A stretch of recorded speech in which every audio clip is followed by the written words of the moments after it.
Morning. Are you coming in then? Good morning, and what a show we've got lined up for you today. Today is going to be a special one because we've got rugby star Chris Robshaw in the house. He's here with a classical singer and his wife, Camilla Kerslake, as well. And they'll both be tucking into some hoisin duck very shortly. And ahead of the Cheltenham Festival, that amazing place, I'll be making a prawn linguine and sole goujons for ITV's racing. Ed Chamberlain will be here. And also be visiting the tapas bars of Toledo. What an amazing place that is. And the latest leg of my Spanish adventures. And I'll be sharing some recipe ideas of onions in this week's little masterclass. And I've saved the best till last. You've probably heard from one of them there when I mentioned the word Spain, because I'm joined by two of the best Mediterranean chefs in the business. From Spain, we've got the one and only Jose Pizarro. And representing Italy, the brilliant Francesco Mazzi. Great job. What a pair, you two. Extra virgin olive oil here. What are you going to be cooking then, Francesco? I'm going to do something similar to your dish, which is actually tagliolini with lobster, with a beautiful Scottish lobster. Amazing dish. Beautiful, beautiful. Yeah. Is that tomato-based or what is it? A light tomato base with a lobster stock and a bit of lemon, and of course, lots of extra virgin olive oil. Maybe a little bit of butter to make you feel at home. Wonderful, wonderful. No, he loves extra virgin olive oil now. Does he? Exactly.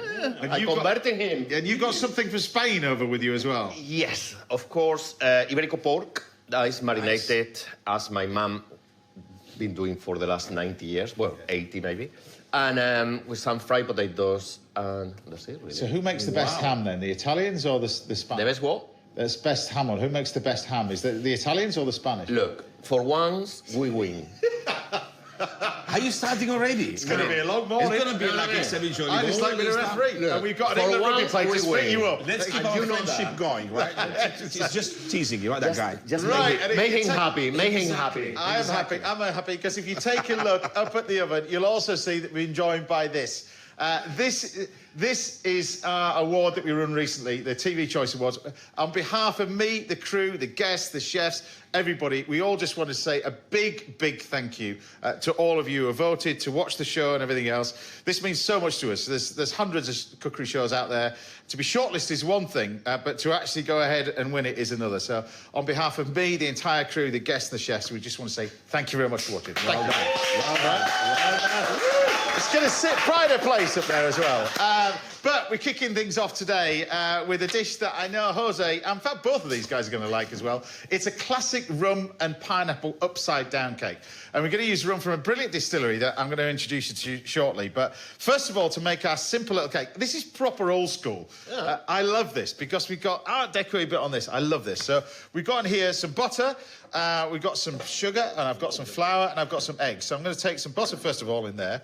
And then all we're going to do is just, first of all, cream the butter and the sugar together. So this is a classic upside-down pineapple cake. So get that started in there, into our machine, and we'll cream that all together. At the same time now, we'll take this little bit of butter, sits in the bottom of our little tin, and then we're going to make a circle out of a square, which you take that, fold it over, fold it over, fold it over, and then cut this. And it's important, really, this, because it makes the base come out a lot cleaner. So take that, cut it just slightly on a sort of circular angle like that. So when the paper sits in, it sits in the bottom. There we go. And then what we're going to do is take our pineapple. Now, we take our pineapple like this, and we're just going to pop our pineapple in here. Like that. And then fill it with a glacé cherry. Proper old school, right? You must have something like this in Spain, in Italy, though. Yeah, slightly better, though, yeah. Yeah, come on. I knew you'd say that, but look, we're just going to take that, and then I'm going to fill this with this amazing little cake. We're going to flavour it with rum. So, classic cake mix. We just cream the butter and the sugar together. I'm going to add a little bit of this rum in there as well, and then add the eggs one by one, fold in the flour, and then this gets baked in the oven. But I'm going to grab this first of all, because I'm going to flavour our nice little rum cake with a touch of rum in here. So that's going to go in there. So there you have it. So to find out more about where this rum comes from and how it's made, we're heading to Manchester to speak to Cleo Farman from Diables Rum, who's... There you go. I can see you there, Cleo. Hello. Looking fabulous there. Love the flowers in the background as well. So So tell me about this then, because you're back in Manchester now. You started out life in London. You end up in Manchester, was it university? Yes, that's right. Studying what? Right, well, so at uni I did psychology and philosophy, which is all very well, but you can't really go out and do that as a job. But just after that, I got a job with Mr. Branson, which was brilliant in his house. No, you're just floating on this job. A certain job in Mr. This is not just on the airline. This is was it PR for Necker Island, this? Yeah, it was in marketing sales for Necker Island, which is an awful job. No, it wasn't. A little job. It was absolutely amazing. So I started off as a PA for Virgin Ultimate, where we represented all these beautiful properties around the world, one of which was Roger Taylor's yacht. And he sailed me up Plymouth Estuary on his yacht. Amazing, Lily. We went to the pub. I mean, what an amazing life. You travelled all over the place. You now then come back. You gave all that up. You come back to Manchester. Yeah. And because your travels, I'm assuming this is why you went into this. And was it hospitality first that led you to this? Yes, it was, but just really quickly, my connection with the Caribbean was that I was used to do Necker Island, so I got to sample lots and lots of Caribbean rums out there. It's where I fell in love with it. Anyway, fast forward, and I ended up setting up 4 bars in Manchester, which was absolutely amazing and very hard work. Yeah, I guess so. Yeah, but during that time, I got to experience, I could drink whatever rum I wanted, which was amazing. So we used to just get them in. I had loads of industry experts come in and talk to me about it. And I got to learn a lot about rum, and I decided that I would quite like to make my own rum brand, because at the time, there was a lot of nice rums about, but not really anything I wanted to drink. And I also wanted to make it a bit more inclusive.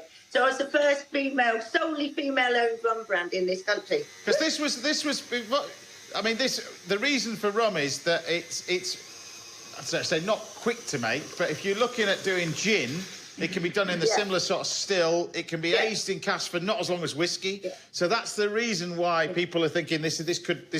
I mean, I think it's fantastic as well. It's beautiful, but the flavour combination is the spices and everything else. So tell us, where did you go looking for this rum then? Yeah, so my brand specialises in Caribbean rums because, to be honest, I think they're the best people in the world. It's amazing quality stuff. And so for the golden one, there is a Barbados rum there from Foursquare, which is beautiful. That's aged for 8 years in charred oak whiskey barrels. And then it's also got a 4-year-old Worthy Park Jamaican rum. And then a 3-year-old Enmore rum, which is a wooden still that was built in 1880, and it's the only wooden column still left in the world. That's a Demerara rum. And so I combined all those. It took absolutely ages. It took a year. And we were like sending out all these different blends to bars and chefs and trade shows. And every time I thought it was all right, it came back, no. So anyway, we got there in the end.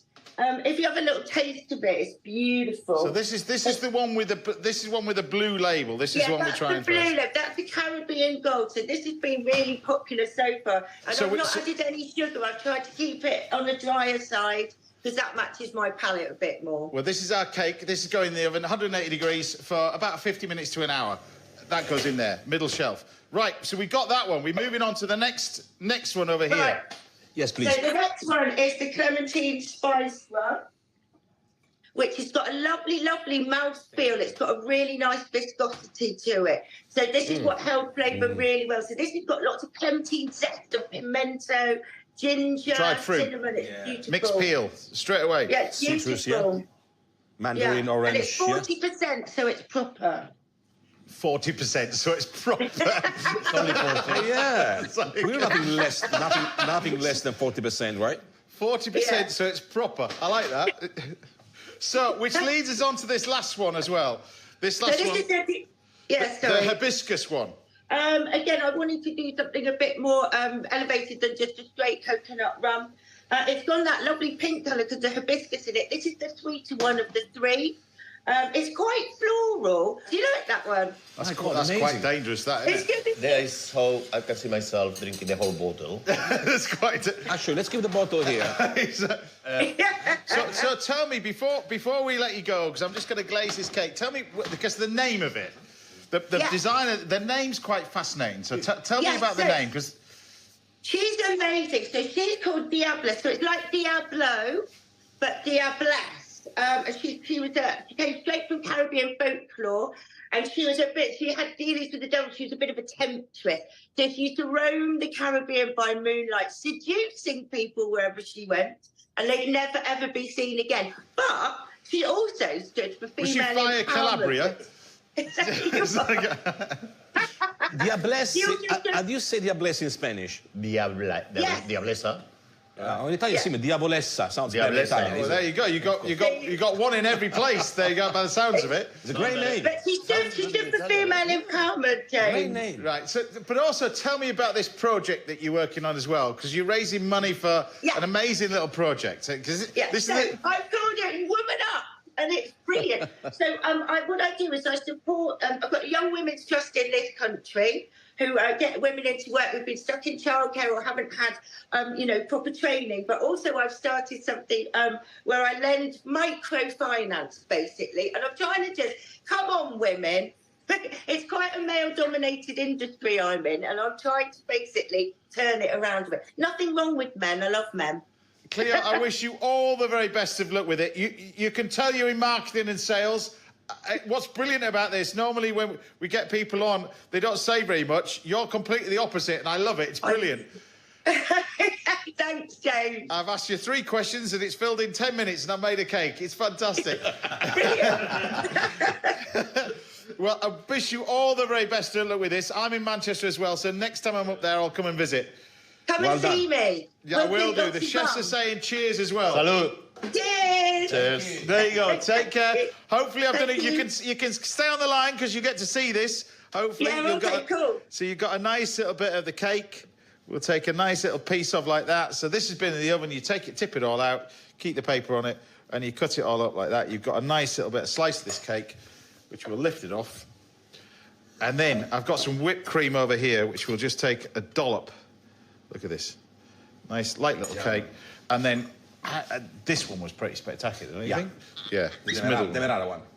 middle one. So we're just going to take a little bit of this and then lightly whip that up. And then just a nice little chefy dollop of the rum cream on the side to go with it. And there we have it, Cleo. Hopefully I've done it justice. I wish you all the very best of luck with it. And like I said, next time in Manchester, I'm going to come and visit.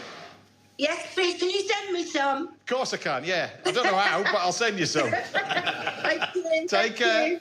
Ciao. Bye. And there we have it, a simple upside-down classic rum and pineapple cake. Easy as that.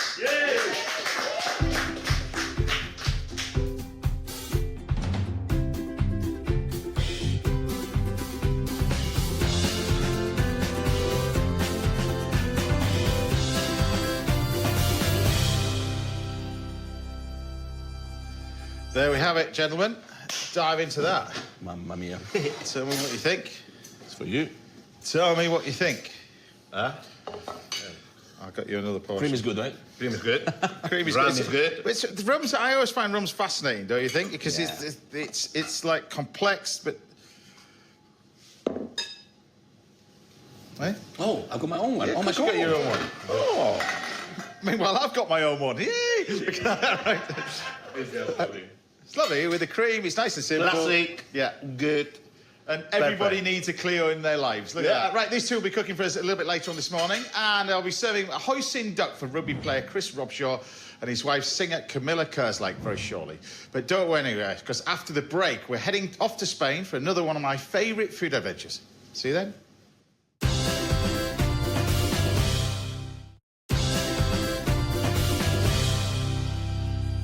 Welcome back. Now, I'll be joined in the kitchen by Chris Robshaw and Camilla Kerslake very shortly, and I'll be chatting all things Cheltenham with ITV's racing Ed Chamberlain a little bit later. But right now, we're keeping the food coming thick and fast, so it's time now to enjoy another one of my food adventures. And this week, travels have taken me to Toledo, an amazing city in the heart of Spain.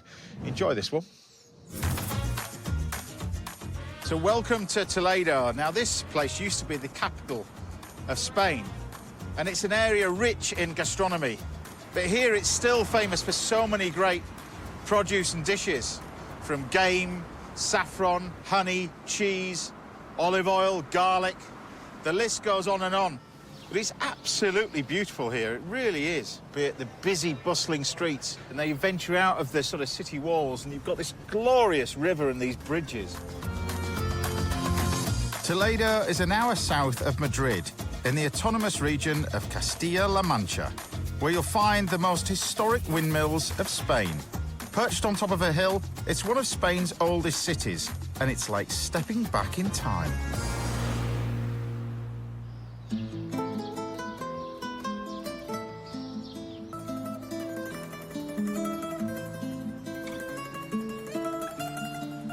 Every street and little side street you take around here, it offers something more amazing.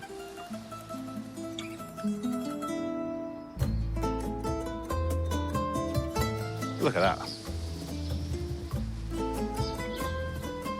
Now, if we're talking history, this place, until recently, used to be the food capital of Spain, but there are still famous dishes here. And I'm about to visit one restaurant that is said to have invented one of them.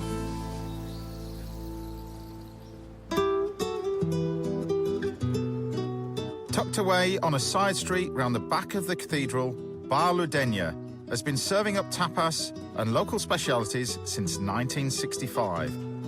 It's owned and run by Dad Pepe, son Jose Luis, and daughter Maria. And I'm here to try one of Toledo's most famous dishes, carcamusas. Well, this is magical. And talking of magical, just check this out. Look at this. What an amazing little place. It's got everything I love in here. Proper fridge and a jukebox. And the smell from the kitchen. This is going to be good.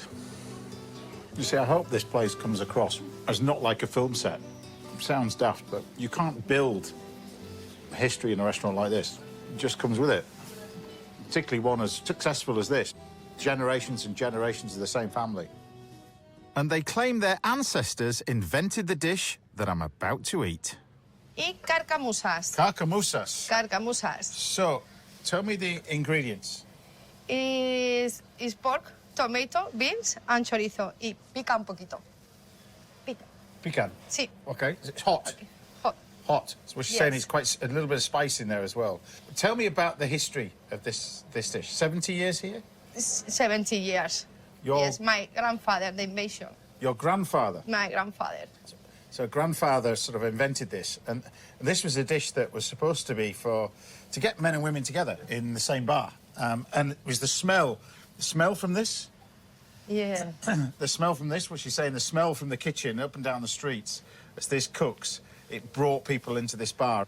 And partridge, what is this? Perdiz. Perdiz. Perdiz en escabeche. So escabeche, so with onions, basically. So onions and partridge, really. Thanks, Steve. Gracias. Nada. Gracias. See, chunks of pork, slowly cooked. Some chorizo. There's a little kick, but it's not unpleasant. Game over here is hugely popular. Now, the reason why this is quite unusual is that most game, in fact, all game apart from venison, I suppose, you have to wait until the season starts. Not here.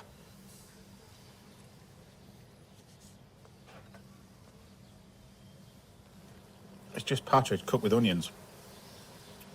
It's just a simple little dish, but it's a really tasty little dish. If you want to just pop in, hide away from the sun, you can just dive into this. And every now and then, cool yourself down. 100 years old, apparently, that. Amazing bit of kit, isn't it? It's not fine dining, it's fun dining.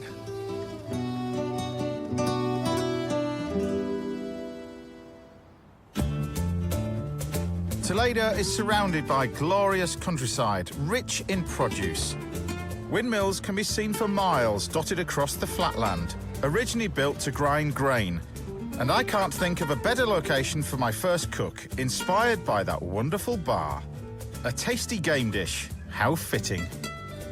I love partridge, and simply cooked on the barbecue, I think this is a great little dish. We've got some beautiful artichoke, and I'm going to serve it with this membrillo, a little quince jam. Serve this usually with cheese, but you can have this just melted and it produces a wonderful glaze. That and partridge will work brilliantly together. Now, these are what we call purple artichokes. So take your knife and cut through the top here. And then you end up cutting it in half, chop these all up into sort of pieces. You can see already what's happening with the artichoke. They're just sort of discolouring a little bit. So I'll probably crack on and start cooking these, to be honest with you. But we've got a pan on the heat and just a small amount of water, but plenty of olive oil. And the whole idea being that you're going to create a lovely little dressing when you finish this. And then some aromats. I've just got some nice little herbs here. I've got some bay, a little bit of thyme, a touch of rosemary, and then some garlic. Just a little whack of garlic. But it's the lemon in this that'll stop it from getting any browner. So just take a little bit of lemon, pop a few pieces in there. And then what we can do is just take our artichoke straight away, straight in here. Now, if it appears that I'm sort of making this sort of hunched over from time to time, because I'm cooking on this table that producer loves, but it's not the easiest thing to cook on. But apparently you've got a nice view. As long as you're not from over there. I'm going to grab a pinch of salt, bring that to the boil, and just gently simmer these with the lid on for about 15 minutes. Right, our partridge. I'm going to spatchcock this. Take your pair of scissors and just cut through one side. Just take only about a centimetre out, and then straight onto your tray and press it down. And it just keeps it nice and flat. You've got this beautiful little partridge. Now, you can flavour this with whatever you want. While our artichokes are cooking, we can add a touch of rosemary, a little bit of bay leaf, a touch of garlic. All this is just going to impart flavour to this as well with everything else. Maybe a little bit of lemon. And then, of course, we've got to talk about olive oil around here, so a touch of olive oil. Salt and pepper. That's that. And that's going to just sit there for a few minutes. Onions in the pot with our artichokes, with everything else as it reduces down. This is going to be really good. So that it gives us time to cook our lovely partridge. The good thing about this, it doesn't take long to cook at all. So, and then just pop the partridge straight on here. I'm going to take the lid out now because what I want to do is just cook these and allow the water to evaporate off, so I get this oil and this dressing that I'm going to do at the end. You can see the lovely artichokes there. I'm going to create a wonderful little glaze with this. Now, I'm going to use some of this quince paste. That and a touch of honey is going to produce this lovely little glaze that I'm going to serve over the top of our nice little bit of partridge. And then this can go on. Bit of black pepper in here. And then we're just going to leave that off to one side, because that's then now ready. There's our lovely little glaze. We're going to take this now. Makes these lovely and sweet. And then we can just simply plate this. Look at these lovely artichokes. Look at that. Just with the oil. And then this quince sweet vinegar. And I thought that would be perfect to go with this to create a wonderful little dressing. And then you can grab the olive oil and this vinegar to go over the top. That, together with some roast partridge, served with that wonderful little quince glaze. That is a cracking plate of food. I'm happy with that. Beautiful, isn't it? Partridge in a quince glaze with artichokes. What a treat. What a very, very special place. If you ever get a chance to go to Spain, visit Toledo. It doesn't disappoint.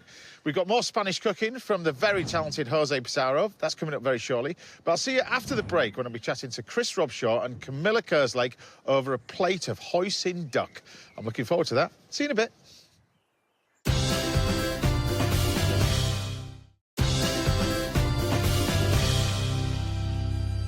Welcome back. Now, coming up, I'll be enjoying a dish of Iberico pork from Jose Pizarro, and Ed Chamberlain will be here with a preview of the Cheltenham Festival. That's coming up very shortly. But first, I'm here with a husband and wife team who have conquered the worlds of classical music and rugby union. It's Chris Robshaw and Camilla Kerslake. Wonderful to have you on the show. Ching ching, wonderful to have you on the show. We're very excited. Now, where do we start with both of you? You both love your food, clearly, Yes. because I've got a list of all the ingredients that you love. And I'm going to do this. I'm going to do duck with hoisin sauce for you. All right? So keep it really, really simple. But hoisin sauce, I don't know whether you've already tried making this or who's the cook in the house? Definitely you. I'm very much a kind of meat and vegetable option. No, but like boiled meat and vegetables with like a tiny bit of soy sauce and a tiny bit of sweet chili. It's awful. So And the same every time. Is it the same every time? Well, hopefully this, you'll be able to sort of experiment with this and then maybe do something slightly different, you see? I will, yeah. Yeah, right, OK. So the thing about hoisin, you don't realise how much sugar goes in hoisin sauce. This amount of sugar goes in hoisin sauce. Wow, quite a lot of sugar. Ruining it for us, babe. Well, no, you like this. So we've got soy sauce, we've got hoisin going in. In we go, we've got some, a little bit of this rice wine vinegar, a touch of sesame oil gone in there, a little bit of rice wine vinegar, that goes in. And then what you want to do is bring this to boil with the addition of this. So these are salted black beans. They go in. Love black You beans. bring the whole thing to the boil and gently cook this for about 10 minutes, blend it. That's the sauce that we've done. We've got one done. The duck is in the oven, not quite yet, but the duck is in this salt chamber fridge. So this is the duck, comes from the Lake District, and we basically just going to roast this off in the oven. So first of all, can we start with you? Can we start with you in terms of no, but your career, because you both started early on. Yeah. Your career into music, but both of you are not from the fields that people would think of in terms of rugby, in terms of classical music. Do you know what I mean? Yeah, I guess me in particular, I had quite a circuitous route into it. But I think one of the reasons that we get on so well and one of the reasons that our relationship has endured is we're both really incredibly supportive of each other's careers.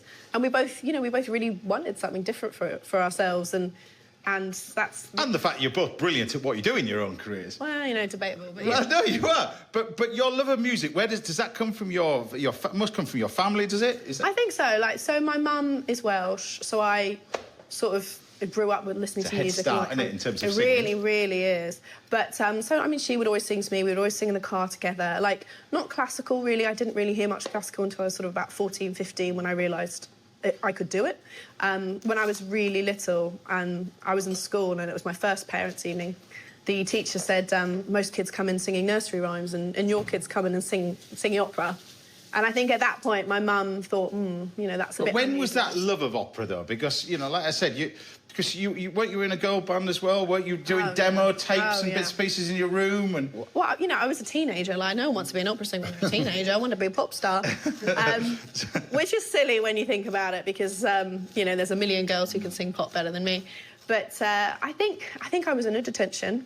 And I was just mucking around and, like, singing higher and higher. I think I was singing The Sound of Music, actually. And my teacher walks in.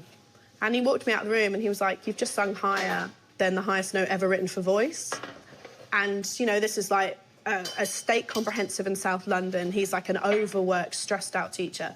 But he said to me, listen, you could have a good go of this. You could make a job of this. And no one had ever said that to me before, And I guess I just sort of went from there. Then I was like, just because, I spent the first few years of my life in like a council house and all that kind of thing, doesn't mean that opera is not for me to enjoy or for me to participate in. And, I'm really, really grateful to that teacher, I think, for literally laying it down at me. well, it's those breaks in life. I remember when I was a kid, you got a teacher, that spotted the food element. Yeah. But you were quite young. Chris, you were like 5. There was a defining moment for you that changed your life, but also focused your attention to sport and... Yeah, look, unfortunately, my father passed at 5. I was diagnosed with dyslexia pretty young, like yourself. So the classroom wasn't really my friend. So sport was that escape for me. It's a place to gain confidence and structure and, in all honesty, let out a lot of frustration. And as with most rugby players, I got a little bit bigger, a little bit more suited to it, probably not as skillful enough to play a tennis or football or something like that.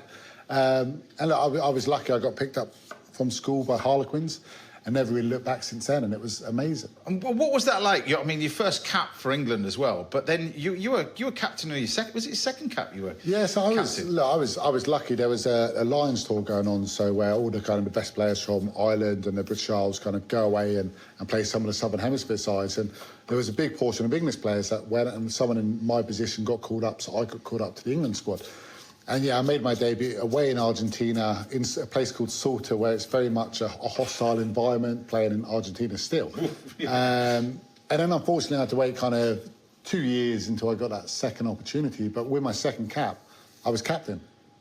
And to go up to Scotland and to introduce the players to Princess Anne and to lead the guys out for the first time was, yeah. What's that? I mean, in front of 90,000 people, because he's done it with a team. You've done it on your own. Yeah, I always had to do it on my own. It's always one whenever she's singing for the Sporting Ones, I always make sure I'm available to come and support her and be a roadie and a runner and get her team. I'm doing a Mozart festival. Can you come and help me out? It's like, oh no, I'm busy. I'm like, I'm doing the NFL. He's like, I'm there. Carry all your bags. But what was that like for you, bringing out your first album? Because, you know, I've got to mention the Gary Barlow thing, because you got, was it Gary Barlow's record label you got signed to first? Yeah, so he had a Universal label, and I was his first signing, which was quite miraculous. But actually, when I first started doing it, I had really no idea about classical music at all. I hadn't been to a conservatoire. I hadn't really been able to afford to study, because lessons are sort of about £110 an hour.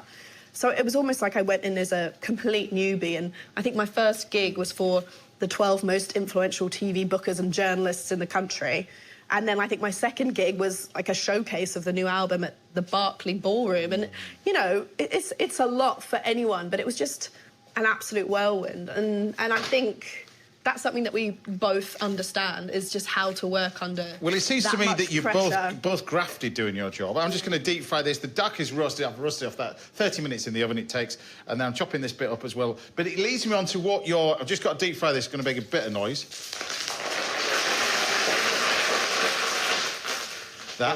That's all it can. Yeah, but it seems to me that leads us on to what you're doing now, because you're partnered up in this, and it's a brilliant cause, I have to say, because this is helping out a younger generation, different backgrounds. Tell us about the foundation.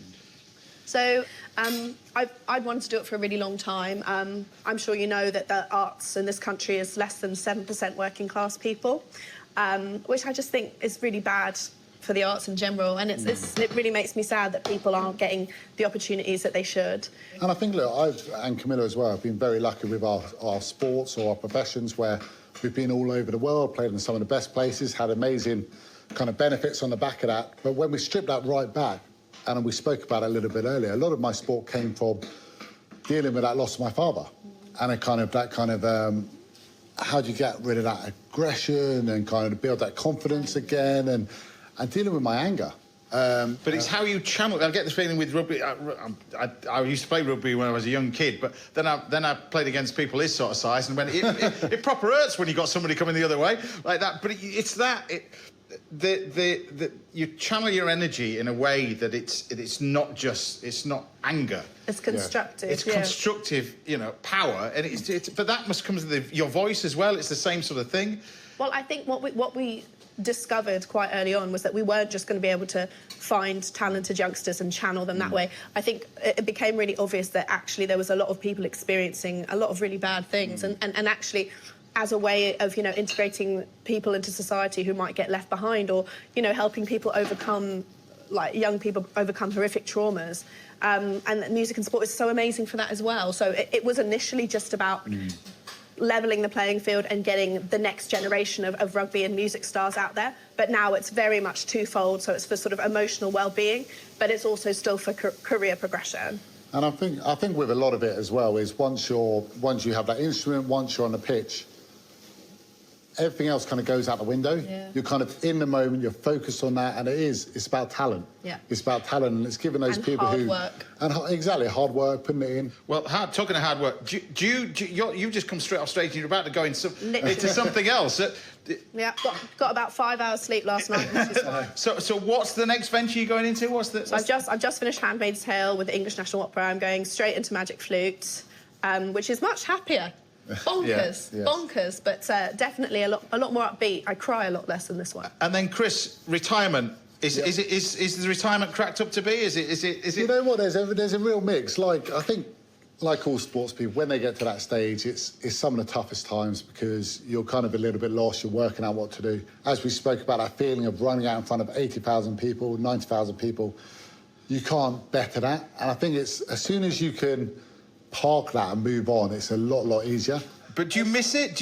Obviously, we just watched the Six Nations. Is it something that I would think with rugby players when they retire, because you did so well in terms of internationally as well and domestically? Yeah, do you miss it, or it's just another chapter in your life? And you miss the big days. You miss, like you said, the Six Nations is on at the moment. That's absolutely amazing. Running out in front of 80,000 people, going to a Murrayfield and the rivalry between the nations, and even sitting here speaking about it now is kind of you're jealous, and some of your mates are still playing.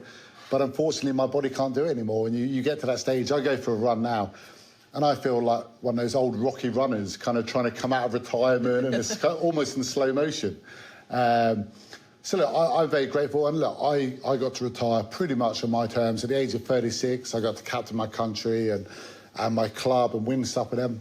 But, yes, you still always want more. We still want more. Well, hopefully this will do for now. This is a nice little bit of duck that I've got with a little bit of sticky rice and a classic hoisin sauce that I've just cooked while we've been chatting. Easy as that. Yay!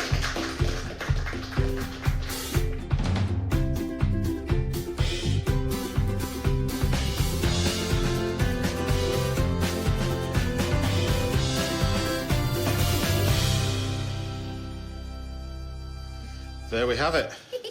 There's a bigger portion for you, Chris, if you want it. Don't worry, there's more where that came from. Come on, man. Dive into that. Thank you very much. Yeah, well, tell us what you think. We'll talk about it more a little bit later. You're going to stick around. I'm going to cook for you again later on as well, but tell me what you think of that. I shouldn't have worn white. So Why was that? Yes, I was thinking that. When he got dressed, I was like, all right, babe. Confident. But duck with hoisin sauce. I love duck. Oh my God, I nearly fell off my chair at sugar. Happy with that? Sticking around for the rest of it? Good. And there'll be more from these two at the end of the show, and we'll give you an essential masterclass in onions in just a bit. But join us again after the break, when we've got a genius, a Spanish genius, Jose Pizarro, cooking outside. I'll see you in a bit.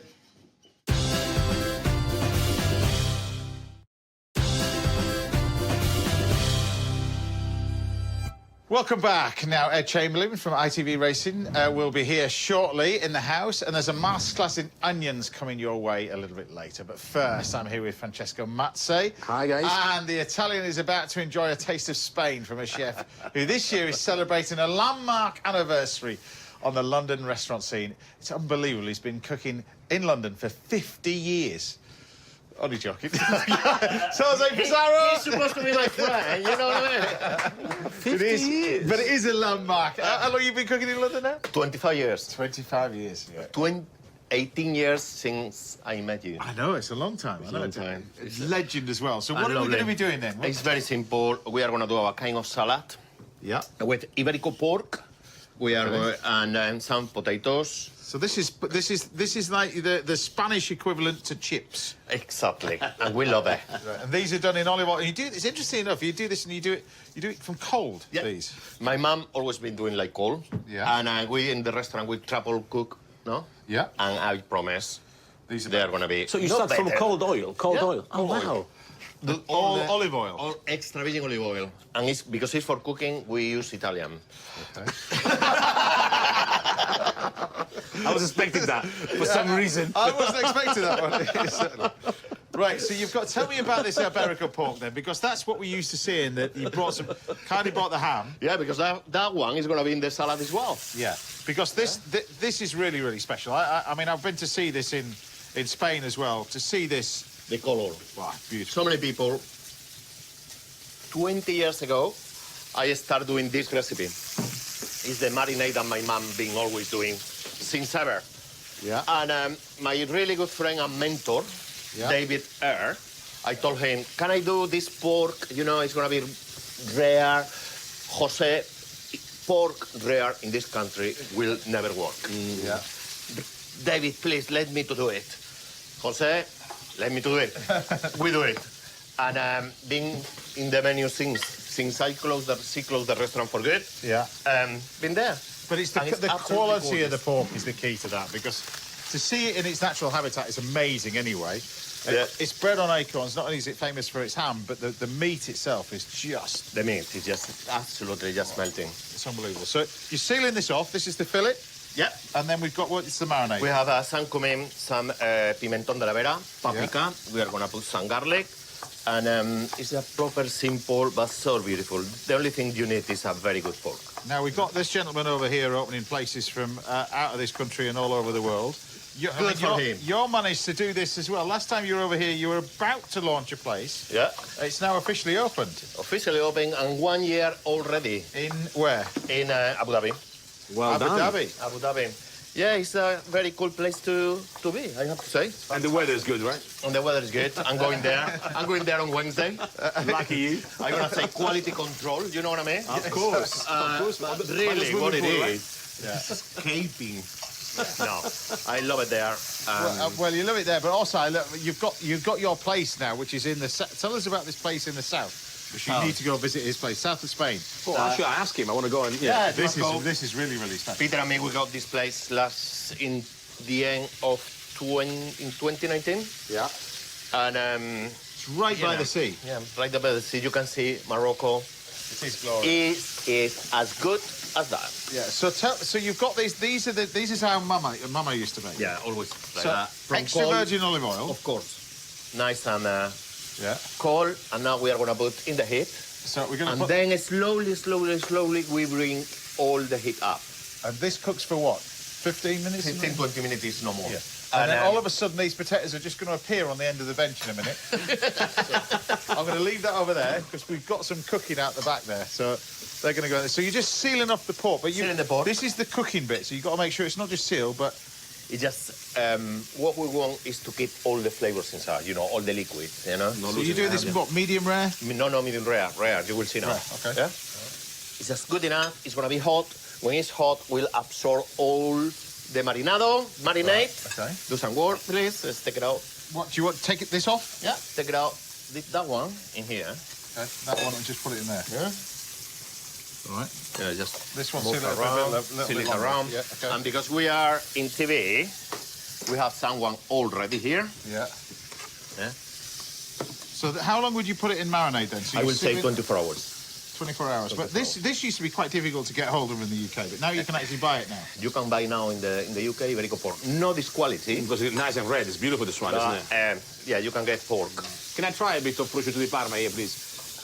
Look, I think Parma ham is amazing, and I think Iberico ham is completely different products. Iberico ham is not the same than Serrano, you know? Yeah, exactly. It's not that, though, is it? Well, as everything is beautiful, by the way. As everything is, there is so many Iberico, there is so many Parma ham. Depends with the level you want to go to. Exactly. It's all about that. No. So you leave this to sit there and marinade. And then we just are gonna slide this one. Look at that. So it's very interesting that you marinate after pan fried. Yeah. It's more flavor, right? It's more flavor.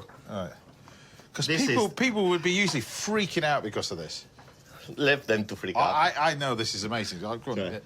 Try that one. Thank you. I'm going to taste it when you finish it, but there you go. So you've got in here. So you're going to slice that. Hazelnut. You want me to crush the Yes, hazelnuts? please. Okay. Nicely. And we're going to do just a nice little dressing with this. Yeah. Is that right? Okay. Like this. It's absolutely unique. Beautiful. You know. Beautiful, beautiful, beautiful. So 25 years in London. 25 years in London. 25 years in 30 London. as a chef. And you've now got to explain to us the restaurants you've got now, because you love your art, but you managed to combine that together in one of your places in London as well. Yeah. Art, I think, is the most important. That something made me happy. And can you cut a little bit of pearl, please? Do you want that Yeah. peeled first, or? Nah, Yeah, don't be right. don't get too complicated. Sliced? Leave the flavor. No, make cubes, small cubes, please. Tell me about this ham, then, because this is really special, and the way that This- they produce it. Yeah, this ham, this piece of meat, believe it or not, is now 6 years. 6 years. 2 years to grow the animal, almost 2 years, and almost 4 years to cure. And in all of that time, being like 24 hours in the fridge, Oh, yeah. I'm gonna do something very wrong, that is cut this one like this. And James, very helpful, is gonna help me to put, I do. And yeah, it's like we say, very slow growth. Normally, one animal, one pork can grow in to 180 kilos in 6 months. But is it true they This use one take 2 years.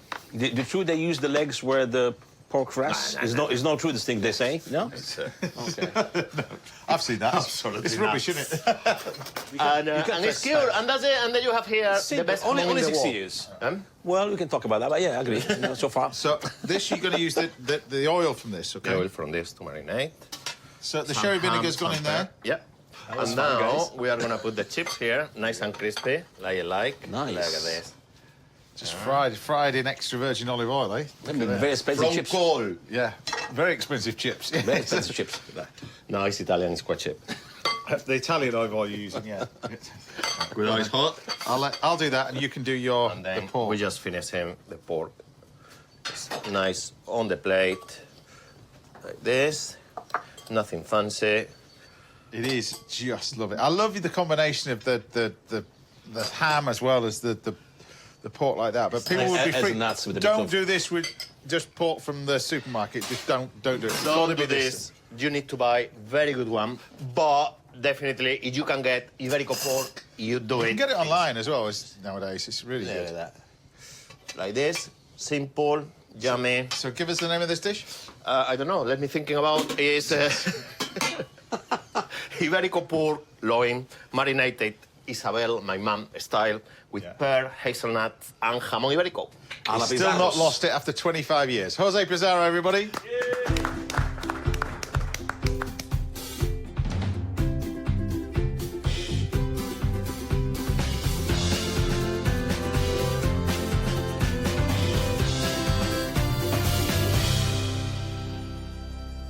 Right, I'm going to case a little bit of these chips to one side, pass those over to why? the Italian, and I'm going to take a little bit of that to one side For us. and pass that over to the Italian. How are they fried in Italian olive oil? They're nice and crispy and beautiful. I'm just not sure about the olive oil you used, but... Let me try this. Excited about that. Pork like that, it's beautiful. It's something really, really unique.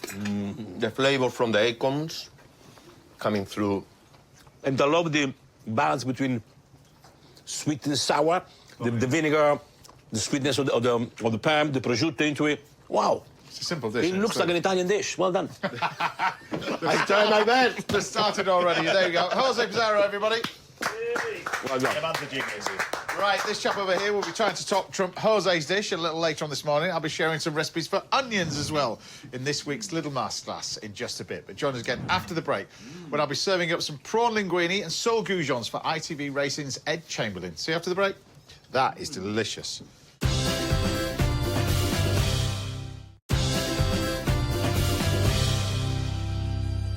Welcome back. Now I'll be showing you how to make the most of the humble onion in this week's Little Masterclass. And we've got more fantastic food on the way from Chef Francesco Mazzi. But first, we're all under starters orders here on ITV1 and ITVX, waiting for the start of this year's amazing Cheltenham Festival. To talk us through the runners and riders, I'm here in the kitchen with the fabulous Ed Chamberlain. I see what you did there. You like that one? I see what you did there. Very good. Cheers. We can have this because you can walk home from here. You can walk home. Local, yeah, it's This great. is the nearest guest we've got to our house. I mean, it's just over the hill. It's a great part of the world. When I presented the football, it was perfect because I could get anywhere, Southampton Airport. Right. With the racing, it's a bit more difficult. Well, but there we go. If Love it down here. you're welcome here any time now. You're Now very you know kind. where we are. Anyway, so we're going to talk about Cheltenham as well because I know you're a big food lover, and I thought I'd do two dishes for you for this one: goujons with a nice little tartar sauce, which we're going to get on in a second. Fab. And I thought we'd do a little prawn linguine, something really, really quick. see, that would be my absolute favourite. That's what I'd order. Well, that takes really, really quick. So we're going to start off with our nice little bit of goujons over here. I've got some beautiful little bit of sole over here. We're just going to trim this all off and then slice this into little goujons, flour, egg and breadcrumb it, and deep fat fry it. So first of all, before we talk about racing and stuff like that, I want to talk about your career, because journalism and sport, was that always on the cards for you? Journalism was, television wasn't. Yeah. I fell into TV by complete accident, James, to be honest. I used to preview the weekend sport on Bloomberg TV in the City of London. Right. And it just shows you need a bit of luck. Yeah. I was being watched by, I suppose, the deputy head of sport at Sky. Yeah. Who thought that kid might have a bit about him. I thought I didn't want to do it. They gave me a go, and yeah, my career went in a completely But you've got to have a passion for it, direction. clearly. I mean, clearly love of it. But then to go into something like football, because I often think, you know, sports presenters can be... I mean, Des Lyman, for instance, Yeah. I remember meeting... The best. Still, I mean, I just think that calm under pressure. Yeah. But you got fired with so much information for you, particularly... Yeah, live sport, you never know what's going to happen. That's the thing. A lot of the time, you mentioned Des Lynam. I call it channeling my inner Des. You know, we had a protest at the Grand National last year, and all the time I'm thinking, what would Des do in this situation? You know, keep calm. But when I was thrown into the football, it was a big surprise. It wasn't part of the plan. And I remember so clearly the boss saying, I've got good news, Ed, and I've got bad news. And I go, right, what's the good news? And he goes, you're the new face of the Premier League doing Super Sunday and Monday Night Football. I say, OK, what's the bad news? And he goes, you're going to be working with Gary Neville, which at the time, you remember, Gary was probably the most unpopular footballer in the Premier League at that point. He just retired. Yeah. And I thought, oh, my goodness, what's this going to be like? And honestly, it was the most amazing experience. What a guy. So then you made the jump, and a big decision for you to jump, and jump not just in channels, but jump total different sports, because horse racing is an entirely different thing. Yeah, it was a big risk. And listen, you'd understand, I'd been ill, so I'd come back, and I was at a time in my life where I was ready to take a bit of a risk. I was having a great time with Jamie Carragher come on board then, and Gary had gone to Valencia in England, so an era had ended, and I was just ready to do something else, to be honest, and racing was always a passion of mine, so I was always keen to do it. The other thing, I mean, I know it was well talked about as well, we talked about it myself as well, it makes you, it can do two things, it can open doors, but it gives you freedom to just think, I'm just going to do anything, and whatever I want to do now. Do you think? I think you're absolutely right. And I think you've been through enough in that. Do you know what I mean? I also felt lucky in a sense that I had a second chance and I was going to make the most of it, and I was going to do something different, and I was just going to go for it, really. But you were a horse racing fan before yes, that. I mean, absolutely. You worked. Little birdie told me you worked in a bookies, didn't you? That's right. Yeah, I worked for Ladbrokes. Yeah. I was one of the worst odds compilers. I made the odds. Right. So the odds you see for a... That's not great for a bookies, is it? I wasn't very good at it.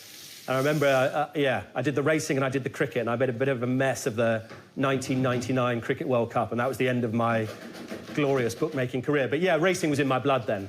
Absolutely. And didn't you turn up once in the first day at work in a suit when you shouldn't have been wearing a suit? How do you know that? I do my research on this show, you see. God, yeah. I remember my mum.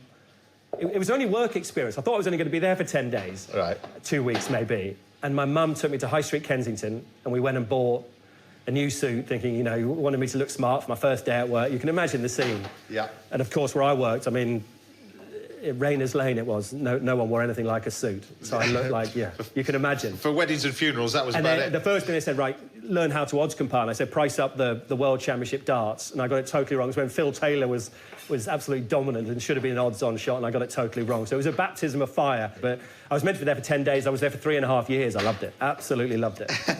Because you meet so many different characters. And talking of characters, well, I'm just going to make a little tartar sauce. Tartar sauce we've got in here, a little bit of mayonnaise. We've got some gherkins, some capers. Mix that together with some lemon and some herbs, and that's your nice little tartar sauce. The fish is frying away for our little goujon. So as a presenter, what you've done here, you're listening in your ear, you're talking to me. Well, I kind of listen.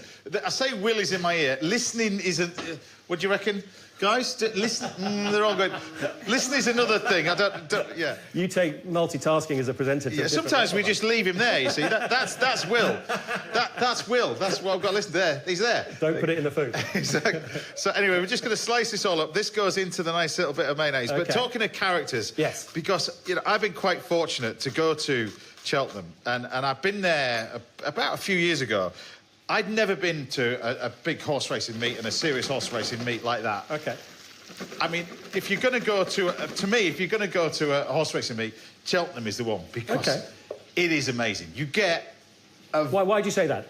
Everybody mixes in together. It's just magical. It's a magical thing. That Guinness bar, and you can be lost in there for an hour, and it's amazing. You know, the Irish bring it. The Irish coming up. Do you know what I mean? It's all part of it. I think the setting is unbelievable. I mean, Goodwood is stunning, but Cheltenham, I always describe it as wrapped in the arms of Cleve Hill.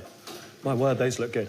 Yeah, but it's an unbelievable setting in that natural amphitheatre, and also the paddock and the job they've done there is phenomenal. But they're all special. Royal Ascot's special for different reasons. Glorious Goodwood, you've got the York Ebor meeting. The Grand National's the biggest thing I do, but Cheltenham itself is something Completely And of different. course, you mentioned Goodwood, the evening meetings and all that sort of stuff. Yeah. It's spectacular, the place where you are. York, of course, as well. From I was brought up in sort of horse racing area, that place in Malton. Yeah. And I was brought up with it, but I never really got to understand it until I went to Cheltenham, until this chap took me around and stood me next to the fence. Okay. The power of it, you can't believe the bravery of it for the men and women that do this sort of stuff. It's something. It's incredible, isn't it? Have you ever tried it? Have you ever? Look at me, James. Come on. No, but have you ever? There must be an element because you jumped out of a plane, didn't you, and stuff For like Ascot, that. yeah. For Ascot, have they ever tried? You thinking, let's get him round yet? No, and I hope they don't. There are charity races. I'll do it if you do it, but no. And I know you love your speed. That's just no. I wasn't brave enough. My two sisters learned to ride near here, actually, but I never did. I'd always take a football with me and never ridden. It was the betting side that got me into it. But that doesn't mean, I'm in awe of the horses, for one. Just as you say, the speed they go at over those fences at Cheltenham. Yeah. But the jockeys are something else. They are something else. When you think of Rachel Blackmore, AP McCoy, Ruby, all these guys. So when Phenomenal athletes. When you look at Cheltenham, you're thinking, this is the creme de la creme of. This is. You almost. Am I right in thinking Cheltenham? The lead up to it probably starts last year. Is it October, November? Really? Pretty much. For ITV, we start planning, October, November time, and every race, it's almost too big in a way, because every race, when you win a race, you think, what's that going to do at Cheltenham in March?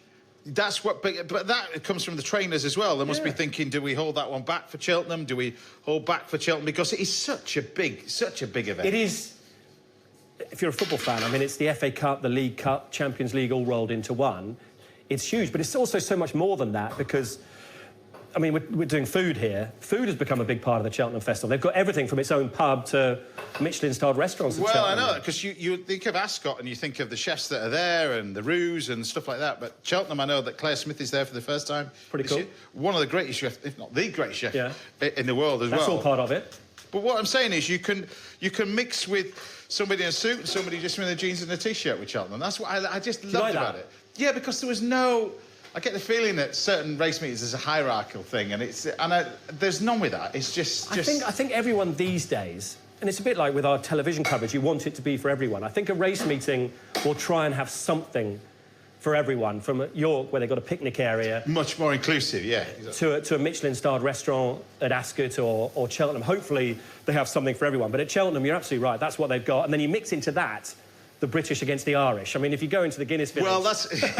that's good fun. Well, this is what I want to talk to you about, because last year, the Irish, I mean, had huge success in it, really. I mean, almost wiping the board with everything. It's a bit like the Ryder Cup of horses, don't you think? Yeah, well, you sort of dominate on your own patch in the Ryder Cup a little bit. Yeah. But it's that phase we're going through at the minute. The Irish have got the best horses, and they will dominate. It's a fact. In 10 days' time, they're going to dominate again. There you go. But look, we're just going to show... Because I know you want to keep one eye on the pasta that we've got over here. So I've got in here... You've just whipped them up. Well, I'll just chop them up like that. We've just got a nice little bit of pasta. The pasta goes in for no more than about 30 seconds. So we've got this lovely fresh pasta. That's going to go in this salted boiling water. That's going to be put in there. Do you always go fresh pasta? It is when you got Francesco Mazzi here, because he actually brought some pasta dough with him, and I made this, to be honest with you. But all we're going to do now is just finish this off. Now, we've got in here nice little bit. I'm going to take a little bit of the pasta water into the pan.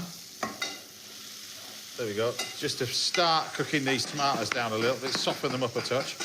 And then we've got some brandy. OK. Now, they got the Italian watching this, so I'm just going to wind him up now and put a little bit of double cream in, and it'll really upset him. Bit of that in there. That's going to go in.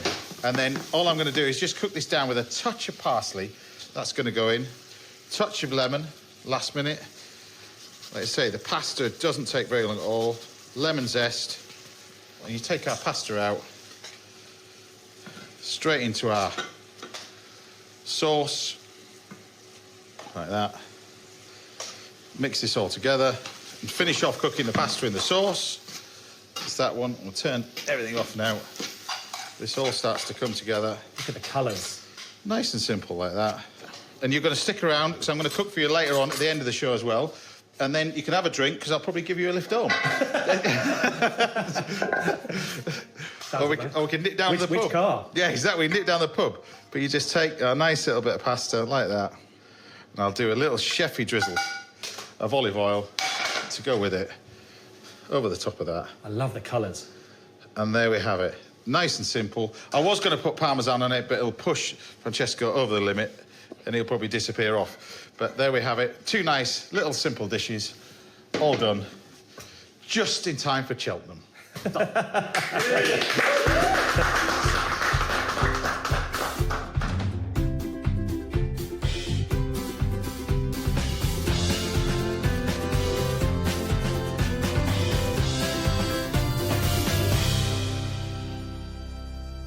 Well, there you go. Let you dive into that. Meanwhile, I'll squeeze a little bit of lemon over the top of the goujons. There you go. And we dive into that. I don't know how you eat pasta on TV. Shall I be brave? There you go. Hopefully it's... Probably don't want to get too up Just close. a simple. I'll transfer the camera onto me. So this water needs to be salted boiling water. Oh! There you go. There you go. Look at that. Teamwork.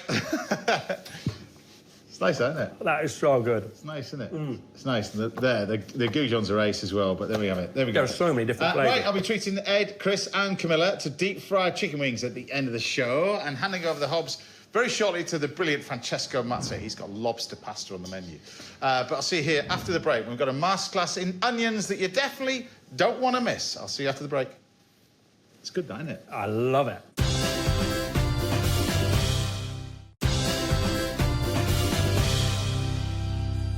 Welcome back. Now, Francesco Mazza will be showing us how to make a classic lobster tagliatelle in just a bit. But first, it's time for this week's masterclass. And this week's masterclass is all about onions. I'm going to do several of my favourite dishes for this one. So before we get started on the selection of different onions over here, I'm going to get started and do a classic French onion soup. So I've got some onions cooking away nicely in here. Now, the onions for this are, I think, quite important. These are just onions frying away in some butter. I've just made them nice and brown. Then I'm going to add things like a little bit of sugar, some garlic, and some thyme, and then start adding the liquor to it. Now, the onions for this are quite important, and obviously, a bit of French onion soup, but the type of onions, really. And the classic onions that I like to use, we've used them on the show, are these. These are called Roscoff onions. They're the best onions, I think, in the world. They're amazing. They've got PGI status, which means they have to come from Roscoff in France. They have an amazing festival every year in Roscoff. If you're ever over there in France, then that's the onion festival that they have over there. Go see it, go visit it. We've got a garlic festival on the Isle of Wight. It's similar, but it's with onions in Roscoff. It's amazing. And the reason for these are so good is they're lovely and flavoursome, but quite mild as well. They're beautiful, absolutely beautiful as well. Those are simple at Roscoff. They've got like a little purpley pink tinge to them as well. So in we go with the sugar. Now we're at our liquor. I've got a touch of sherry. It's going to go in there. Bit of brandy. Bit in there. Some white wine. A little bit. And then some stock. Now, you can use just water if you wanted to, but I like to use a little bit of stock. This is classic little veal stock. You can buy this. You can use chicken stock, but this really enriches the flavour. You can, like I said, just use water if you wanted to, but just add this to it and bring this to the boil, and it almost creates an instant soup. If I was adding water to this, I would just cook it down. It's going to take about 45 minutes, but with you add in stock like this, it takes about 2 or 3 minutes because it's instant. And then I'm just going to put some salt and pepper into this. Nice bit of seasoning, like in all soups. A good dollop of salt and pepper. I'm going to bring that to the boil and gently cook it. And I'm going to top it with a cheese and, of course, the crouton. The crouton, I'm basically just going to slice the bread like that into pieces and then pop that with the cheese on the top under the grill. And that's going to be that one. So that'll sit underneath there ready. I'll keep my eye on that one. Next up, onion rings. So I'm going to do onion rings, but I'm going to do gluten-free onion rings, these ones. So I'm going to use a different type of onion for this. So gluten-free flour, gluten-free self-raising flour is what you want to use for this. And then cider. We've done this on the show before, really, but if you are going to be doing this, and as we know, those people who are gluten-free, it's a severe allergy. So if you're doing this in a fryer, and you're doing this for a dinner party or everything, you need to cook this first before you put the full flour version in the fryer as well. But this is so good, you can just serve this because it is absolutely delicious. It really is. So this works with fish, but it is so, so simple. And you just mix together the cider like that, until you've got a batter. Now, the batter itself just wants to coat the spoon. So get yourself a spoon and just coat the spoon like that. You can see it just nicely coats it. It just holds onto it as well. That's that. And then the onion rings for this one, I'm going to use these onions as well. These I find brilliant for onion rings. You can either use the milder ones or the stronger ones. It's entirely up to you. So you can use either or. In fact, I'll use these ones for this one. So nice, decent-sized onion rings. So cut these slightly bigger. The other ones I'm just going to do in milk and flour. You cut thinner. But these ones, you can make these nice and thick. So these go in here. Pop them out. No need to pop these in milk. We're going to do that, or a version of that, with the other ones, with these white onions as well. Pop them in here. So out of there, into our nice little batter. And then the fryer for this one, quite hot. But obviously with onion rings, you don't want to pile them all up in the fryer. So you've kind of got to do these in batches. This is where this batter is fantastic, really, because it stays crisp. That's the great thing about it. And when you're doing this, you can do this in sort of batches. And then when you reheat them, you can just pop it in the oven, because they reheat in the oven brilliant, these onion rings, when you're using this batter. So nice hot batter. Do this in batches, like I said. It's the best way. So once we get to that stage, our soup is not far off. So that isn't. Our croutons are there ready. Look at that. We can then start to add this up. Like I said, I'm going to do those onion rings in batches, but our soup is not far off now. So fill this up full of the soup. Like that. And this is what I love about France. I go to this one restaurant in the Champs-Élysées, and I go there to people watch and just have a bowl of soup because it's 60 euros.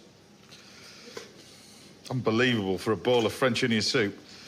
But it is delicious. It really is. It's not 60 euros worth, but it is delicious. But look, we just take these out. Like I said, do these in batches. So in again. And you can see when you're doing this, the batter sort of puffs up, as opposed to the one that I'm going to show you in a second, which is crispy onion rings, but not as puffed up. So those are those ones. So once you get to that stage, we'll then get our croutons. So pile it in there as well. In there. And then the two cheeses that you can put on, you can put a mixture, but Comté, Gruyere, it's entirely up to you, over the top. And I use a combination of both, really. But when you're doing this, I mean, Comté is just absolutely delicious. But I think with this, you kind of got to pile it on. So take the Gruyere, take the Comté like this, and I mean pile it on. So that's one. You thought that was for two, didn't you, then? So, and then you pile it on again, because you want it to sort of run down the side and stick together and all that kind of stuff. So, you know, don't be frightened with the cheese like that. You want it sort of piled up. I'll do that one and then pile the other one on like that. There we go. So really get that piled up and then take that straight into the grill. The great thing about French onion soup as well is you can make a massive batch of it. So loads of it and freeze it. It freezes brilliantly, by the way, this as well. And then you can just take out what you need. It's amazing. So these come out. Nice little crispy onion rings.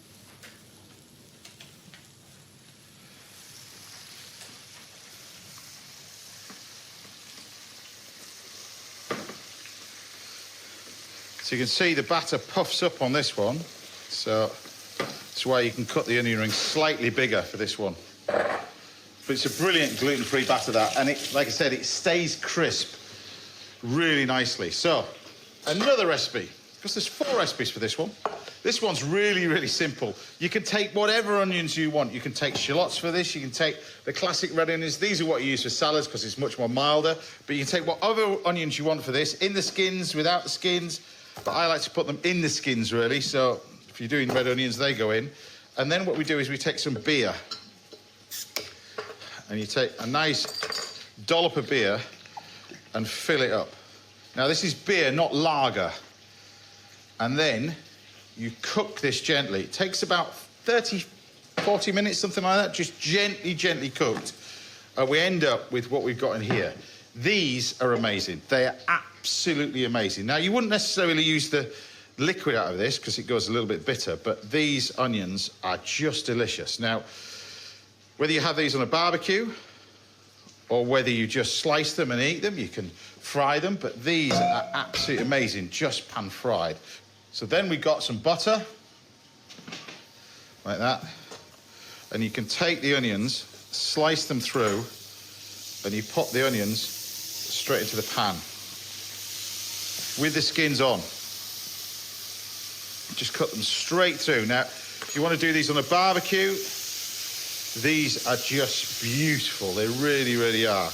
And they can be served on their own as a salad once they're on the barbecue, but you can just have them cold if you want to do as well, just peel. But it's just a brilliant way to serve onions. But what you want to do with this is you want to leave it to sort of char a little bit in the pan. So don't be frightened to leave those a good couple of minutes to get a nice little bit of colour on it. So the onion rings are there. That's one lot. Nice little bit of salt, and we can lift these all out. These are your first batch of onion rings. Like I said, lovely and crispy. This batter holds really nicely, but you can see you've got that classic sort of puffed up batter with it as well. It's exactly what you want. Now, there is another way to do these, which you want sort of thinner onion rings, which I'm going to show you now. So keep your eye on the onions like that. That's one lot. There is another way if you just take milk and flour. So for that, I'm just going to use this sort of milder version. So just a touch of milk.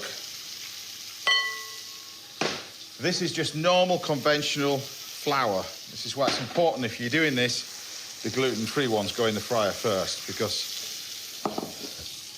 And then what we do is take our onions and then slice them thinly. And this one, I do them thinner. So you take the slices thinner, like that. Nice and thin. And the fryer is really hot. Keep the skin on for this as well if you want, but whack the fryer up. And then these go in the milk first. Break them up. The temptation with these onions would be to turn them over. Just leave them in a pan like that. You want to sort of darken the cut side. Look at this, look at this. I'm going to open a restaurant in Paris. That's 120 euros right there. Look at that. Just look at that. I mean, just, it wants to be nuclear, this French onion soup. It's one of my favourite soups. It really, really is. It's absolutely delicious. But you need that decent amount of cheese with it so it all sticks to the edge. Meanwhile, the ones in the milk that we got over here, then we just take our flour, bit of seasoned flour for this, table salt, bit of black pepper, and then what you want to do is drain off the onions and then into the flour, like that. And then this is where you can use the flour to break up the onion pieces. So make sure you've got plenty of flour in here, otherwise it sort of sticks together. You end up with a gloopy sort of mix. So it all sort of, the flour separates everything, and then you can sort of drop these in.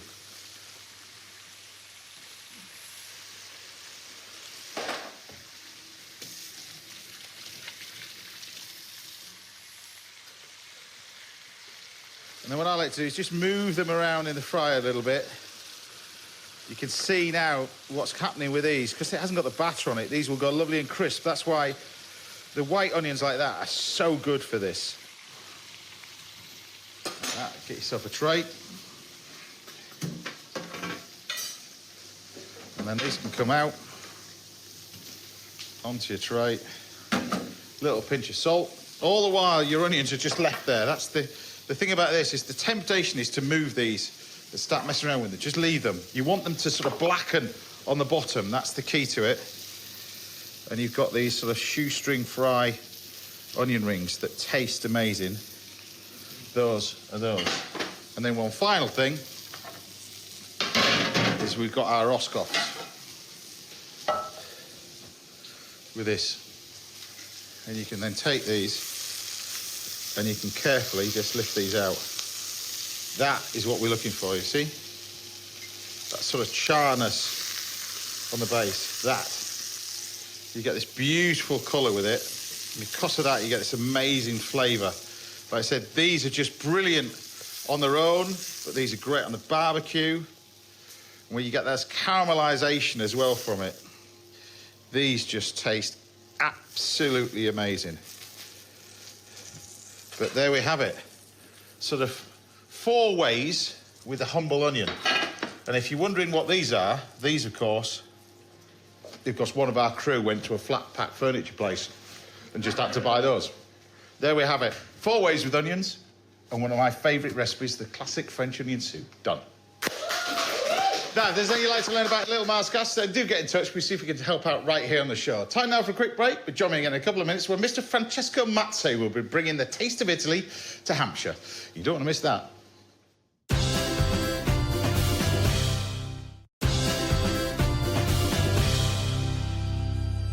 Welcome back. Now, I'll be hoping to impress my guests, Chris, Camilla and Ed, with some spicy deep-fried chicken wings in just a few minutes. But first, I'm here with the Spanishman, Jose Pizarro, and it's Spain versus Italy in the kitchen today because we're getting ready to taste a dish from a chef who's hoping to top-trump Jose's recipe from his home country. It's Mr. Francesco Mazzi. Great to have you back, Chief. Thank you. Great to have nice you to back. see you. Lovely to be with Jose. Yeah, exactly. Best friend of Pizarro. And what a selection of ingredients you've got with us as well. So what are you going to be doing then? Well, a very simple dish, actually. It looks like it. Tagliolini with lobster. As simple as that. Okay. So we got some vegetable here to make a lovely stock. So this is the stock that's bubbling away Exactly. on here. Explain to us what we've got in here. Well, then. we roughly chop like the carrots, leeks, a bit of shallots, and celery with some garlic, which is sweat nicely. And then we had a bit of sambuca, sambuca, beautiful stuff, reduced completely. And then we had some spices, tomato, and then some ice, and we let it slightly reduce. And that's what we get here. Do you use the shells for that then as well? We use the shell as well, of course. Sorry, yeah, That's the what shell gives the inside. flavour. The flavour is absolutely is just there. And of course, we got some fresh pasta, which we already made here. If you don't mind to roll it up for me, okay? So I'm going to start to make the sauce for you. I'm going to use some Italian olive oil. Spanish. It's a mix. I use the mix, right? This is where it's going to... Spanish, It's already Italian. started this morning, you see. Yeah. It's pretty good, though. Arbequinha, good. Yeah, it's good. Yeah, Happy? that's Italian to me, though. Isn't it? It's actually from down the road, to be We honest. got this joke with the Jose. With a gladiator chain. Always. Yeah. You are going to have olives there. Yeah, exactly. Probably not. Exactly. But yeah, I mean, I'm gonna do a bit of garlic here, just on the base. I'm gonna add some chili, chili here. So this is the sauce for the pasta. This is the sauce for the pasta, yeah. And good enough, we're gonna also cook the pasta inside the stock. Now, last time you were on, you just opened in... you just about to open in Malta. Yeah, I did open in Malta, a beautiful restaurant called the Francesco Mazzi, which is a lovely place. And yeah, we're doing very well. And it's good for me that going back to the Mediterranean. So has Malta got a food scene, amazing food scene? They've got a lot of beautiful stuff, but it's growing a lot. But the fish is as good as Spain as Italy, I have to say. Beautiful, beautiful fish, and veg is amazing, and of course the weather. Yeah. Oh my God, I love it. You should come and see me, man. I don't know Malta that well. Have you never been there? No, you've been Well, there. you guys should come. It's about time to come, guys. Yeah. There you go. We know where to eat now. Exactly. So you get this nice... And the great thing about your pasta is you don't need to add any flour, any semolina, nothing. It's just nice and dry and fresh, and this is what you need. And of course, with that pasta, you can make so many different shapes. Yeah. But the tagliolini is the one that goes very well with lobster. And of course, it's one of the Italian classics, but it's also been one of my signature dish since my previous restaurants. So it's tagliolini, is that the way you cut it by hand, or is that... Tagliolini means the way you cut by hand as well. But it's usually very thin layer of pasta. That's what it usually is. So we're going to get as thin as I possibly can. You've added spring onions to this now. Spring onions to that. Now I'm going to cut this lobster. Okay, out of the bones here. Add the lobster It's here. almost see-through that. It's so thin. Look at that. Simple. Beautiful. It's amazing, Yeah. Then I'm going to add a bit of this brandy to it. And would you leave that to rest at all, or... Usually when you make fresh pasta, you leave it to rest. Woo! You like that, do you? Let the party start. got to be from Italy and got to be Sean, hasn't he? He's got to be. Of course. So tomato sauce, or a bit of passata helps as well. Not too much because we don't want the sauce to be too red. Yeah. Right? So add the cherry tomatoes into it. I'm just going to show you this pasta while he's doing that as well. I mean, It's so lovely. beautiful, isn't it? Beautiful, beautiful, beautiful. It doesn't stick together. It's just, yeah, really nice. Okay, look, a bit of stock into it. Now I'm gonna get rid of this. I'm gonna add this lobster, which we already cooked it before, and we're gonna cover. And we put a very, very low temperature. You know to use this baby here? Yeah, that's on nice and low, right? So, yeah, is all clear with your stock then? Is your pasta done? Let me see. It's there. Well, that's the. You Yeah, can use forget mine about if you want. No, that's fine, don't worry. He's going to use his. That was mine. That's his. No, but it's very nice because, look, the pasta is good when you can see your hands through. And this lovely, lovely the texture fresh of it, pasta. that's beautiful. And you know, I'm using the flour from that company we met here on the show last time. And they got this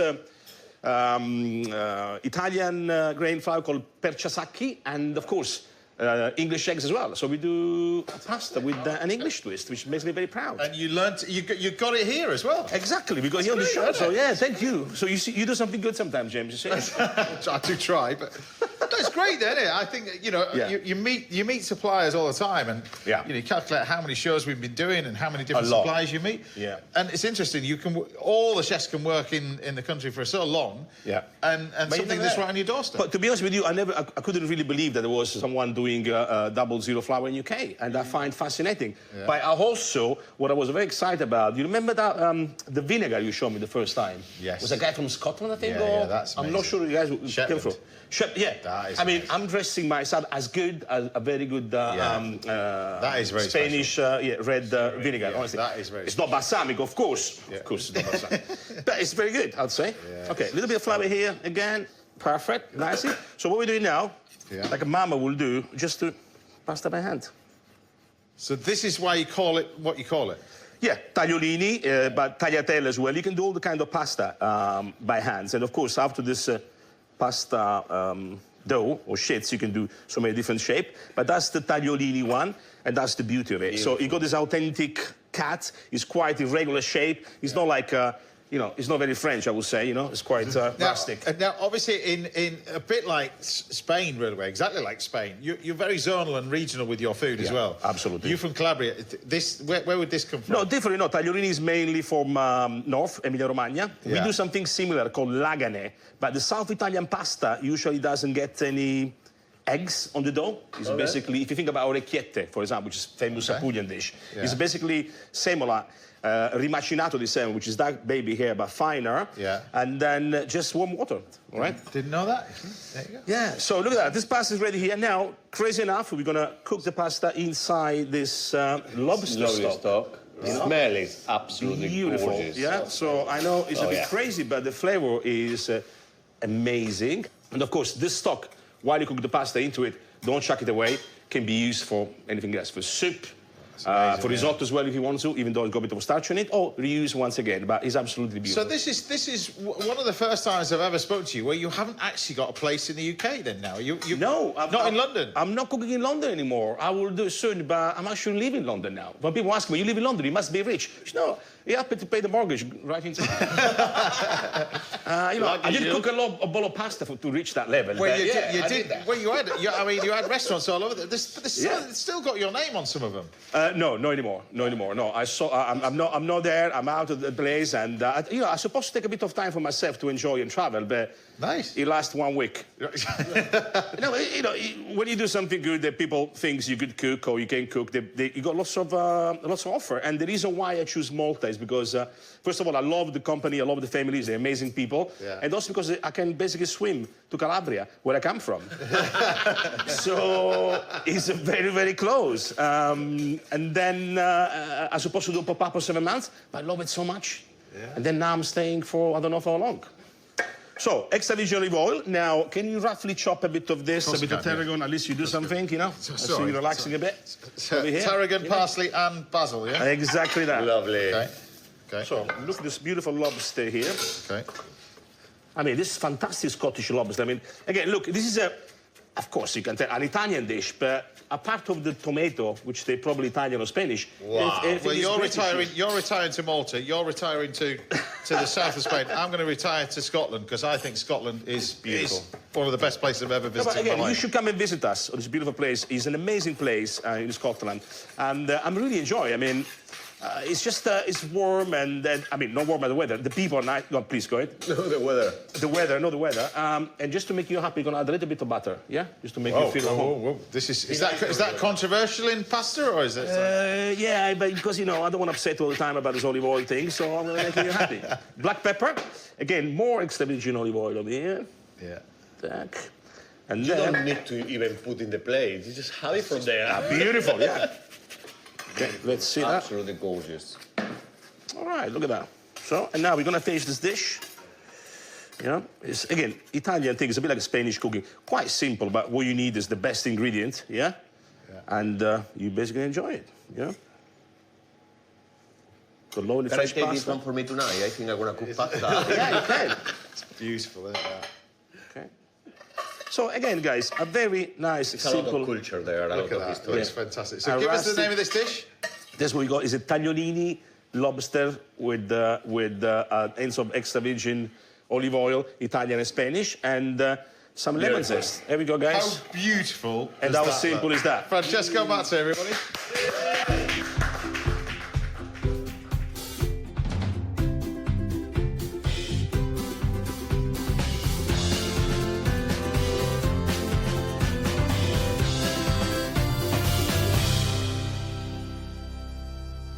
Right, Jose, dive into that. You lucky, lucky thing. Can I just have a little piece? That. Look at this. He's not bad, is he, really? For to be Italian, it's alright, man. He's not bad, is he? Oh, gosh, those two. You need a spoon? It's alright. It's absolutely. Thank you. Is the lobster nice and tender? The lobster cooks a bit too much. It gets a bit tough, isn't it? Chef, the lobster's perfect. You know it's perfect. The whole dish is perfect. I mean, Amigo, simple is the best, isn't it? simple is good. Simple is the best. Yeah, simple is the best. Francesco Mazza, everybody. Thank you, guys. Thank you. Thank you. Right, still to come, we've got one more final dish. So join us again after the break when we're treating all my guests and Ed, Chris and Camilla to a couple of show-stopping dishes of my own. See you in a bit.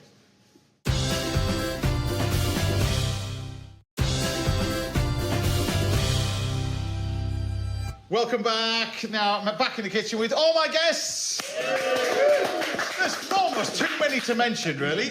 But my final dish, I thought today, I put these two to the ultimate test because I thought I'd put them out of their comfort zone, to be honest with you. Because I know you love your Oriental food as well. So we're going to do, I said we're going to do, they're going to do California-style chicken sushi rolls. Chuchi. Yeah, chuchi. Chuchi, that's the one. And then we're going to do deep-fried chicken wings, which I want you to get on first of all, if that's all right. So half at a time.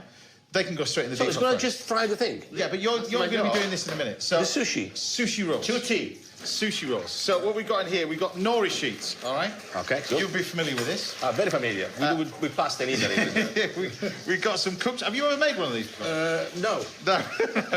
But we watch lots of videos. Exactly. So they're your little rolls. And then what we're going to do is use a little pastry brush. I and do just actually, Brush it with a little bit of water. I got my rice. I'm going to mix this with rice wine vinegar.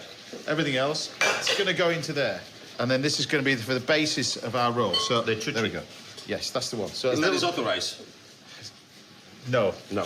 And we put some mozzarella? No, we're not putting mozzarella on it. Paella. Basilico? No? Sounds good. There's a bowl of water. There you go. Then what you use your fingers, stop it right sticking to you. Yeah. Mix this all together like that. And then you want you to start at the top and put a little line down here. Good. All right? Yeah. So can you... Until there. Just to there. That's all I You want. wash your hands first. Just till there, all right? Now, Ed, I'm going to get the conversation onto horse racing because Cheltenham, those people who are just waking up, Cheltenham's just round the corner. Yes. Exciting times for the horse racing fraternity as well. Everything builds to it. It's like a rugby season that builds to one big thing, bigger than the... It's kind of the Six Cup final. Nations, the World Cup, all in one together for horse racing, isn't it, really? It's the one everyone wants to win, basically.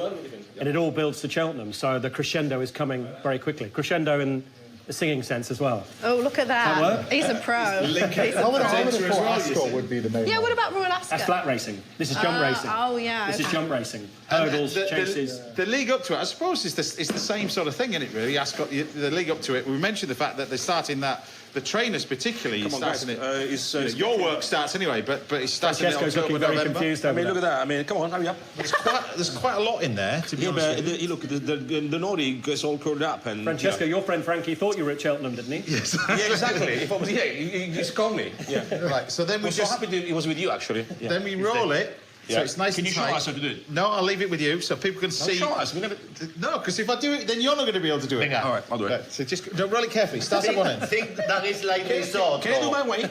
So you start it. Look, you just take a little bit. Look, a bit more rice. Are you confused, You put okay? quite a lot of filling on there anyway, so they're quite big. He done it, not me. I mean, this is his fault. This is his fault. Right. So you put another bit on it, and you want this nice and tight. Nice and when tight. you roll it all up. So when, Nice and tight and top. right, when you do this, Can you do it? kind Yeah, of roll- well done, James. Well No, done. I'm not doing it. You roll it all What up, do you mean nice doing and it? tight, into a circle. Come on, Francesco, pressure. Venga, Francesco. Roll it all up.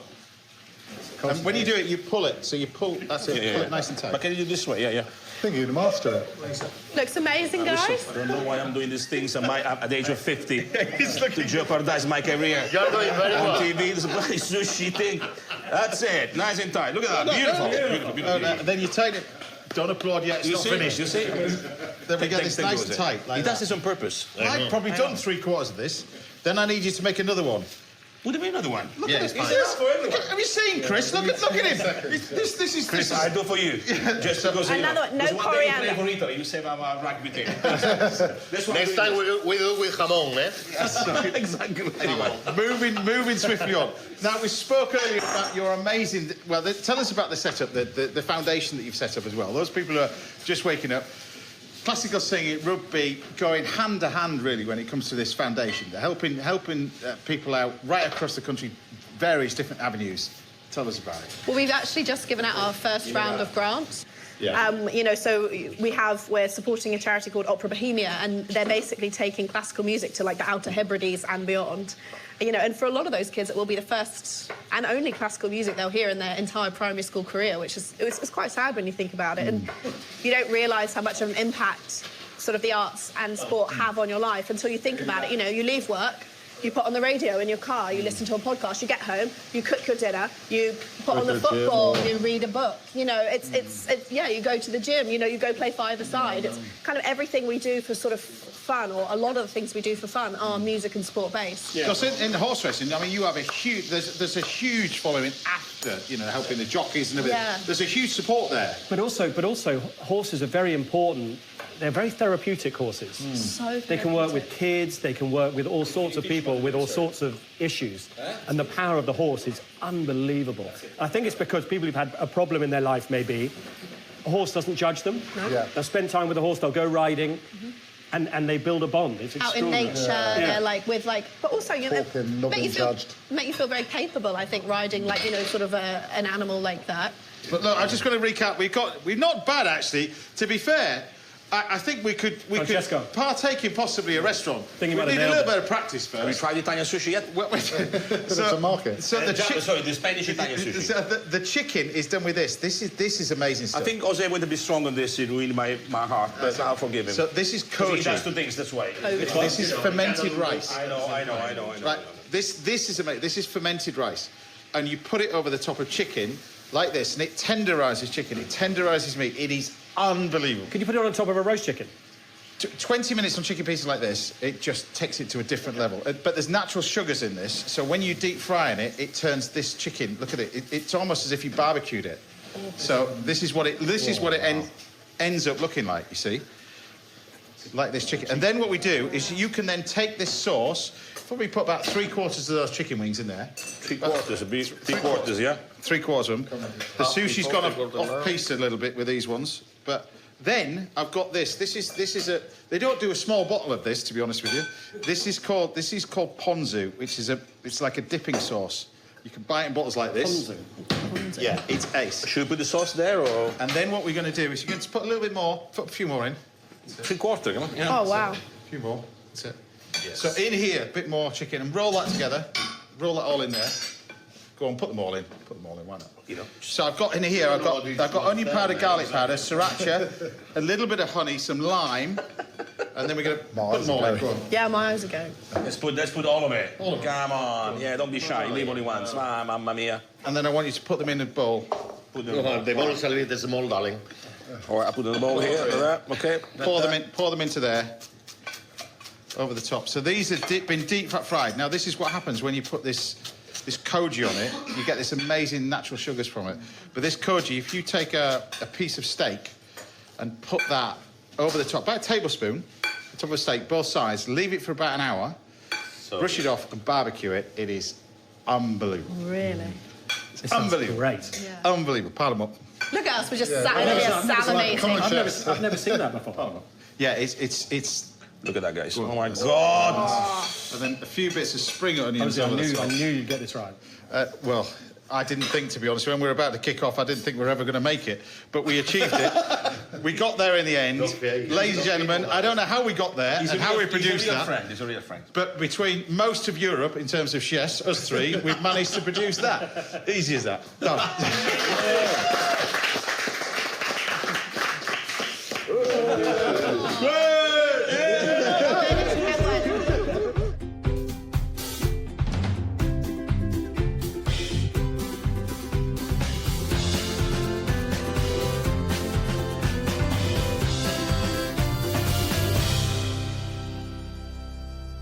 Right, you get to dive into that. All for me? Wow. Well, pass it down, and then you get to dive into that. No, shan't. Gentleman over there, that's a bit for you. Dive into that, have a try of that. The chicken wings, I'm just going to take a chicken wing off. Chicken wing off. Chicken wing off. Sauce. There we go. And the rest I'm going to put right down in the middle there. We're just going to use God's utensils. It's just God's utensils. It's fingers. It's... Whoa. Good big one. But dip it in. That's the one with no coriander. Oh, he just dip has it in specific. that. Dip it in that one. Oh my God, the sauce. The sauces. It's the best chuchi ever you try in your life. The best Stucci. Chuchi. We can get this sauce. Yes. You can get this sauce. Exactly. Well, I can personally deliver it to your house. Yeah, exactly. Well, that's it. Sadly, that's all we've got time for today. What a show it's been. What a massive thank you to all my guests. Jose, Francesca, Ed, Chris and Camilla. We'll see you back at the same time next Saturday morning. We'll be joined by James Tanner, Sally AB, chocolatier Gabriella Cunyo will be here, and my old friend on the show, Gabby Roslin, also. Until then, have a great weekend. Thanks for watching. I'll see you next week. Bye for now.